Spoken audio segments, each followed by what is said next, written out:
Praise the Lord. മർക്കോസ് എഴുതിയ സുവിശേഷം 15-ാം അധ്യായം 1 മുതൽ 47 വരെയുള്ള തിരുവചനങ്ങൾ. ഉടനെ അതികാലത്ത് തന്നെ മഹാപുരോഹിതന്മാരും മൂപ്പന്മാരും ശാസ്ത്രിമാരുമായി ന്യായാധിപ സംഘമൊക്കെയും കൂടി ആലോചിച്ച് യേശുവിനെ കൂട്ടിക്കൊണ്ടുപോയി പീലാത്തോസിനെ ഏൽപ്പിച്ചു. പീലാത്തോസ് അവനോട്, നീ യഹൂദന്മാരുടെ രാജാവോ എന്ന് ചോദിച്ചതിന് ഞാനാകുന്നു എന്ന് അവൻ ഉത്തരം പറഞ്ഞു. മഹാപുരോഹിതന്മാർ അവനെ ഏറിയൊന്ന് കുറ്റം ചുമത്തി. പീലാത്തോസ് പിന്നെയും അവനോട് ചോദിച്ചു, നീ ഒരു ഉത്തരവും പറയുന്നില്ലയോ? ഇതാ അവർ നിന്നെ എന്തെല്ലാം കുറ്റം ചുമത്തുന്നു എന്ന് പറഞ്ഞു. യേശു പിന്നെയും ഉത്തരം ഒന്നും പറയായ്കയാൽ പീലാത്തോസ് ആശ്ചര്യപ്പെട്ടു. അവൻ ഉത്സവം തോറും അവർ ചോദിക്കുന്നൊരു തടവുകാരനെ അവർക്ക് വിട്ടുകൊടുക്കുക പതിവായിരുന്നു. എന്നാൽ ഒരു കലഹത്തിൽ കൊല ചെയ്തവരായ കലഹക്കാരോടുകൂടെ ബന്ധിച്ചിരുന്ന ബറബ്ബാസ് എന്നു പേരുള്ള ഒരുത്തനുണ്ടായിരുന്നു. പുരുഷാരം കയറി വന്നു. അവൻ പതിവ് പോലെ ചെയ്യണമെന്ന് അപേക്ഷിച്ചു തുടങ്ങി. മഹാപുരോഹിതന്മാർ അസൂയ കൊണ്ട് അവനെ ഏൽപ്പിച്ചു എന്ന് പീലാത്തോസ് അറിഞ്ഞതുകൊണ്ട് അവരോട്, യഹൂദന്മാരുടെ രാജാവിനെ നിങ്ങൾക്ക് വിട്ടുതരണം എന്ന് ഇച്ഛിക്കുന്നുവോ എന്ന് ചോദിച്ചു. എന്നാൽ അവൻ ബറബ്ബാസിനെ വിട്ടുകൊടുക്കേണ്ടതിന് ചോദിപ്പാൻ മഹാപുരോഹിതന്മാർ പുരുഷാരത്തെ ഉത്സാഹിപ്പിച്ചുകൊണ്ടിരുന്നു. പീലാത്തോസ് പിന്നെയും അവരോട്, എന്നാൽ യഹൂദന്മാരുടെ രാജാവ് എന്ന് നിങ്ങൾ പറയുന്നവനെ ഞാൻ എന്തു ചെയ്യണം എന്ന് ചോദിച്ചു. അവനെ ക്രൂശിക്ക. അവർ വീണ്ടും നിലവിളിച്ചു. പീലാത്തോസ് അവരോട്, അവൻ എന്ത് ദോഷം ചെയ്തു എന്ന് പറഞ്ഞാറേ, അവനെ ക്രൂശിക്ക എന്നവർ അധികമായി നിലവിളിച്ചു. പീലാത്തോസ് പുരുഷാരത്തിന് തൃപ്തി വരുത്തുവാൻ ഇച്ഛിച്ചു ബറബ്ബാസിനെ അവർക്ക് വിട്ടുകൊടുത്തു. യേശുവിനെ ചമ്മട്ടി കൊണ്ട് അടിപ്പിച്ചു ക്രൂശിപ്പാൻ ഏൽപ്പിച്ചു. പടയാളികൾ അവനെ ആസ്ഥാനമായ മണ്ഡപത്തിനകത്ത് കൊണ്ടുപോയി പട്ടാളത്തെയെല്ലാം വിളിച്ചുകൂട്ടി. അവനെ രക്താംബരം ധരിപ്പിച്ചു. മുള്ളുകൊണ്ടൊരു കിരീടം മെടഞ്ഞ് അവനെ ചൂടിച്ചു. യഹൂദന്മാരുടെ രാജാവേ, ജയ ജയ എന്ന് പറഞ്ഞു വന്ദിച്ചു. കോൽ കൊണ്ട് അവൻ്റെ തലയിലടിച്ചു. അവനെ തുപ്പി മുട്ടുകുത്തി അവനെ നമസ്കരിച്ചു. അങ്ങനെ അവനെ പരിഹസിച്ച ശേഷം അവൻ രക്താംബരം നീക്കി സ്വന്തം വസ്ത്രം ധരിപ്പിച്ച് അവനെ ക്രൂശിപ്പാൻ കൊണ്ടുപോയി.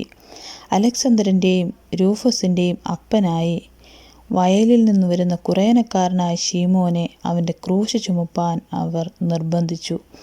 തലയോടിടം എന്നർത്ഥമുള്ള ഗോൽഗോഥ എന്ന സ്ഥലത്തേക്ക് അവനെ കൊണ്ടുപോയി. കണ്ടിവെണ്ണ കലർത്തിയ വീഞ്ഞവന് കൊടുത്തു. അവനോ വാങ്ങിയില്ല.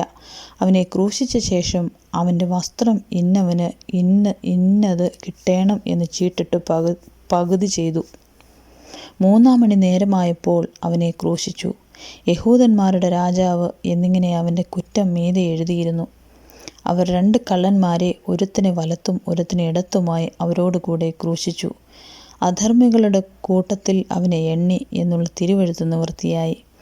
കടന്നു പോകുന്നവർ തല കുലുക്കിക്കൊണ്ട്, ഹാ ഹാ, മന്ദിരം പൊളിച്ച് 3 നാളുകൊണ്ട് പണിയുന്നവനെ, നിന്നെ തന്നെ രക്ഷിച്ച് ക്രൂശിൽ നിന്ന് ഇറങ്ങി വാ എന്ന് പറഞ്ഞ് അവനെ ദുഷിച്ചു. അങ്ങനെ തന്നെ മഹാപുരോഹിതന്മാരും മൂപ്പന്മാരും അവനെ പരിഹസിച്ചു. അവൻ മറ്റുള്ളവരെ രക്ഷിച്ചു. തന്നെത്താൻ രക്ഷിപ്പാൻ വഹിയ നാം കണ്ടു വിശ്വസിക്കേണ്ടതിന് ക്രിസ്തു എന്ന ഇസ്രായേൽ രാജാവ് ഇപ്പോൾ ക്രൂശിൽ നിന്നിറങ്ങി വരട്ടെ എന്ന് തമ്മിൽ പറഞ്ഞു. അവനോടുകൂടെ ക്രൂശിക്കപ്പെട്ടവരും അവനെ പഴിച്ചു പറഞ്ഞു. 6-ാം മണി നേരമായപ്പോൾ 9-ാം മണി നേരത്തോളം ദേശത്തെല്ലാം ഇരുട്ടുണ്ടായി. 9-ാം മണി നേരത്ത് യേശു, എൻ്റെ ദൈവമേ, നീ എന്നെ കൈവിട്ടത് എന്ത് എന്ന് അർത്ഥമുള്ള എലോഹി എലോഹി ലമ്മ ശബക്താനി എന്ന് അത്യുച്ചത്തിൽ നിലവിളിച്ചു. അരികെ നിന്നവരിൽ ചിലർ കേട്ടിട്ട് അവൻ ഏലിയാവെ വിളിക്കുന്നു എന്ന് പറഞ്ഞു.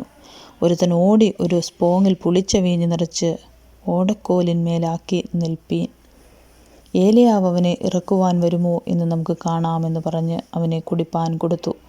യേശു ഉറക്കെ നിലവിളിച്ചു പ്രാണനെ വിട്ടു. ഉടനെ മന്ദിരത്തിലെ തിരശ്ശീല മേൽതൊട്ട് അടിയോളം 2ആയി ചീന്തിപ്പോയി. അവന് എതിരെ നിന്നിരുന്ന ശതാധിപൻ അവൻ ഇങ്ങനെ പ്രാണനെ വിട്ടത് കണ്ടിട്ട്, ഈ മനുഷ്യൻ ദൈവപുത്രനായിരുന്നു സത്യം എന്ന് പറഞ്ഞു. സ്ത്രീകളും ദൂരത്തു നിന്ന് നോക്കിക്കൊണ്ടിരുന്നു. അവരിൽ മഗ്ദലക്കാരത്തി മറിയയും ചെറിയ യാക്കോബിൻ്റെയും യോസയുടെയും അമ്മ മറിയയും ശലോമയും ഉണ്ടായിരുന്നു. അവൻ ഗലീലയിലിരിക്കുമ്പോൾ അവർ അവനെ അനുഗമിച്ചും ശുശ്രൂഷിച്ചും പോന്നു. അവനോടുകൂടെ യെരൂശലേമിലേക്ക് വന്ന മറ്റു സ്ത്രീകളും ഉണ്ടായിരുന്നു. വൈകുന്നേരമായപ്പോൾ ശബ്ബത്തിൻ്റെ തലേനാളായ ഒരുക്കനാളാകൊണ്ട് ശ്രേഷ്ഠ മന്ത്രിയും ദൈവരാജ്യത്തെ കാത്തിരുന്നവനുമായ അരിമത്ഥ്യയിലെ യോസേഫ് വന്ന് ധൈര്യത്തോടെ പീലാത്തോസിൻ്റെ അടുക്കൽ ചെന്ന് യേശുവിൻ്റെ ശരീരം ചോദിച്ചു. അവൻ മരിച്ചു കഴിഞ്ഞുവോ എന്ന് പീലാത്തോസ് ആശ്ചര്യപ്പെട്ടു. ശതാധിപനെ വിളിച്ചു. അവൻ മരിച്ചിട്ട് ഒട്ടുനേരമായോ എന്ന് ശതാധിപനോട് വസ്തുത ചോദിച്ചറിഞ്ഞിട്ട് ഉടൽ യോസഫിന് നൽകി. അവനൊരു ശീല വാങ്ങി അവനെ ഇറക്കി. ശീലയിൽ ചുറ്റിപ്പൊതിഞ്ഞ് പാറയിൽ വെട്ടിയിട്ടുള്ള കല്ലറയിൽ വെച്ചു. കല്ലറ വാതിൽക്കൽ ഒരു കല്ല് ഉരുട്ടിവെച്ചു. അവനെ വച്ച ഇടം മഗ്ദലക്കാരത്തി മറിയയും യോസയുടെ അമ്മ മറിയയും നോക്കിക്കണ്ടു.